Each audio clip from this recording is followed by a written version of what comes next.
Hello, good morning बच्चों, कैसे हो? चलो, अब परसेंटेज पे हम लोग बात कर रहे थे और आज हम आपके लिए कुछ क्वेश्चंस लेके आए हैं। जरा देखा जाए इन क्वेश्चंस को और आप अपने टेक्स्ट बुक में से इस तरह के और भी क्वेश्चंस हैं जिसको ढूंढ ढूंढ के आप इसको बनाओगे, क्वेश्चन बनेगा। तो ये कहता है क्या क्वेश्चन कि एक एग्जाम हुआ जिसमें 96% ऑफ स्टूडेंट्स पास कर गया, ठीक, और 50 विद्यार्थी फेल कर गए। अब देखने वाली बात यह है कि टोटल स्टूडेंट जो होते हैं वो तो होते हैं 100%, ठीक है, परसेंटेज में होगा 100%, और टोटल नंबर में कुछ होगा जो कि हमको नहीं मालूम है, क्योंकि ये क्या बोला है कि हाउ मेनी स्टूडेंट्स अपीयर्ड, कितना विद्यार्थी आया, वो हमको अभी नहीं मालूम है। हो सकता है वो 10, 20, 50, 100 कुछ भी हो, लेकिन ये बात हमको मालूम है कि 100% टोटल विद्यार्थी होता है। तो अब देखो, अगर तुम्हारे पास 100% स्टूडेंट हैं पूरे के पूरे, जिसमें से 96% जो हैं वो पास कर जाते हैं, तो 4% ही तो फेल करते हैं ना। 4% फेल, 4% फेल किया नहीं, और जो 4% फेल किया वही 50 है। नहीं, जो 4% फेल किया वही ना 50 है, क्योंकि दो ही तरह का विद्यार्थी होगा, या तो पास करेगा या फेल करेगा, और टोटल दोनों मिला करके पूरा विद्यार्थी तो होना ही होना है। इसलिए आपके पास टोटल विद्यार्थी 100% अगर है परसेंटेज में, तो उसमें से 96% अगर पास कर गए तो 4% फेल कर गए। तो सवाल ये उठता है कि कौन सा ऐसा नंबर है जिसका 4% 50 होना चाहिए। तो टोटल नंबर ऑफ विद्यार्थी में से ही ना 4% फेल किया। तो हम क्या करते हैं कि मान लो कि टोटल नंबर ऑफ स्टूडेंट्स जो है मेरे पास x है, 4% फेल हुआ था,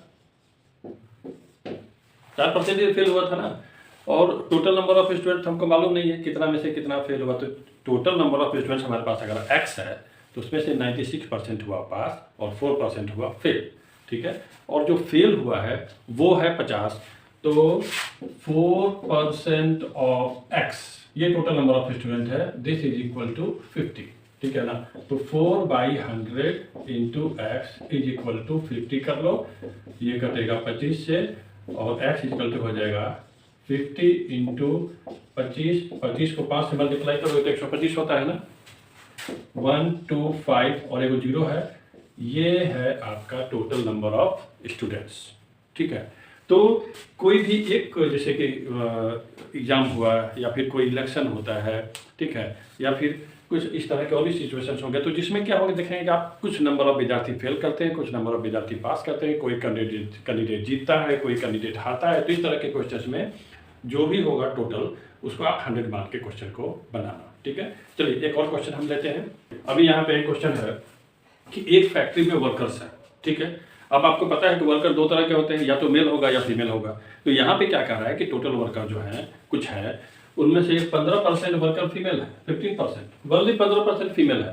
तो 15% अगर फीमेल है तो टोटल वर्कर कितना होगा, 100%। तो 85% वर्कर तो मेल होगा ना। तो 15% है फीमेल, तो 85% जो होगा वो होगा मेल, है ना। तो दोनों मिला के हो गया 100%। और ये कह रहा है कि नंबर ऑफ मेल वर्कर्स की संख्या है 272, 272, यानी कि 272 जो है टोटल नंबर ऑफ वर्कर्स का 85% है ना। तो total number of workers,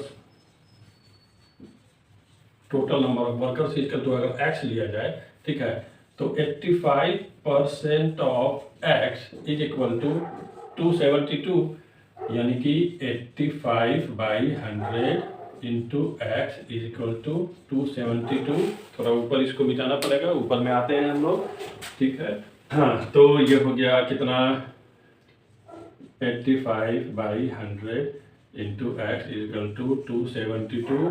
so X equal to हो जाएगा 272 इंटू 100/85। देखो 5 से कटेगा क्या, ये होगा 20, और यह कितना होगा, 17/50, 17 होगा ना। और 272 में 17 से हम लोग क्या करते हैं, डिवाइड कर देते हैं। तो 272 डिवाइडेड बाई 17, एक बार में गया 17, और कितना बचा 10, 2। 17 का टेबल में क्या बार में आता है, 102, 6 बार में आता है। कितनी बार में आता है, 6 बार में, ठीक है। 102, हाँ 102 आएगा, ठीक है। तो 16 हुआ, ये कटा इससे 16 और 16 और 20 हो गया 320, यानी कि उस फैक्ट्री में टोटल नंबर ऑफ वर्कर्स जो थे कितने थे, 320। ठीक है, ये भी उसी तरह का क्वेश्चन था जैसा पिछला क्वेश्चन था, तो इसलिए क्वेश्चन कोई भारी वारी नहीं होता है, आप आराम से इसको बनाओ। चलो एक और क्वेश्चन लेते हैं। चलो तो बच्चों एक और मजेदार क्वेश्चन आया है, ये क्वेश्चन बहुत अच्छा क्वेश्चन, इसको देख लो। ये कहता है कि एक नंबर था तुम्हारे पास, ठीक है, उसको 10% बढ़ा दिए। क्या किया, उसको 10% बढ़ा दिए। 10% बढ़ाने के बाद जो नंबर आपको मिला उसको फिर हम 10% घटा देते हैं। ठीक है, तो फिर सवाल है कि ये जो हम काम किए इससे, और जो पुराना वाला नंबर था मेरे पास, जो ओरिजिनल नंबर था, उसमें इन दोनों में अब मेरा जो फाइनल नंबर है वो इनिशियल नंबर से कितना कम कितना ज़्यादा, कितना परसेंट कम कितना परसेंट ज़्यादा है। ठीक है, बात समझ लो। चलो तो इसमें ये करना पड़ेगा कि इसका सबसे अच्छा तरीका है, आप अगर 100 मान के बनाओगे ना, बहुत आसानी से ये क्वेश्चन बनता है। कितना मान के बनाओगे आप, 100। तो हम मान लेते हैं कि मेरा इनिशियल नंबर था 100। ठीक है, नंबर था मेरा 100, इनिशियल नंबर 100। अब इस 100 को 10% बढ़ा दो, तो तुमको पता है 100 का 10% तो 10 होता है। तो अब ये जो इंक्रीज बने की प्लस 10% जब इंक्रीज करेगा तब ये हो जाएगा 110। हो जाएगा, हो जाएगा ना। अब यहाँ से फिर ये 10% घटेगा, तो यहाँ से -10% अगर करेंगे तो देखो 110 का 10% होता है 11। कितना होता है, 11। तो 110 - 11 करेंगे तो ये आएगा 99। अभी देखो क्या हुआ, इनिशियल नंबर था तुम्हारा 100, अब तुम्हारे पास क्या बचा, 99। तो नेट इंक्रीज हुआ कि डिक्रीज हुआ, डिक्रीज हुआ।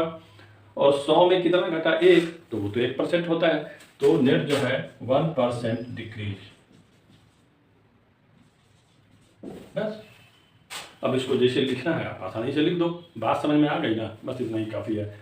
इनिशियल नंबर 100 लेके तुम इसको एक्स लेके बना सकते हो, ट्राई करना घर पे। अगर एक्स लेके नहीं बनेगा तो हम किसी दिन और फिर इस क्वेश्चन को डील करेंगे, लेकिन अगर इसको 100 मान के बनाओगे तो सबसे आसान तरीके से क्वेश्चन बन जाता है। तो सवाल ये है कि आपको क्वेश्चन बनाना है ना, आप रास्ते क्यों देखते हैं, जिधर से आसानी से क्वेश्चन बन जाए उधर से देखिए। ठीक है, चलिए एक और क्वेश्चन लेते हैं। ठीक है बच्चों, तो अभी अपने बुक में से जो तुम्हारा टेक्स्ट बुक है उससे मैथ बना आपने कि practice makes a man perfect. Practice करने के अलावा तुम्हारे पास कोई रास्ता नहीं है, मैथ को समझने की कोशिश करोगे आसानी से समझ में आता है, ऐसा कोई टेंशन वाली बात है नहीं। और जिस तरह से हमने अभी क्वेश्चन बनाया आप भी उस तरह से क्वेश्चन बना सकते हैं। ठीक है, थोड़ा सा मेहनत कर लीजिए। चलिए आप हमारे वीडियो पे बने रहिए, हमारे चैनल पे बने रहिए, हमारे वीडियो को देखिए, उसको लाइक कीजिए, शेयर कीजिए और सब्सक्राइब कीजिए। फिर अगली बार हम आप कुछ क्वेश्चंस और लेके आएंगे आपके लिए, और अच्छे क्वेश्चंस और आपको समझाने की कोशिश करेंगे। ठीक है, चलो हम लोग next time. Okay, good bye.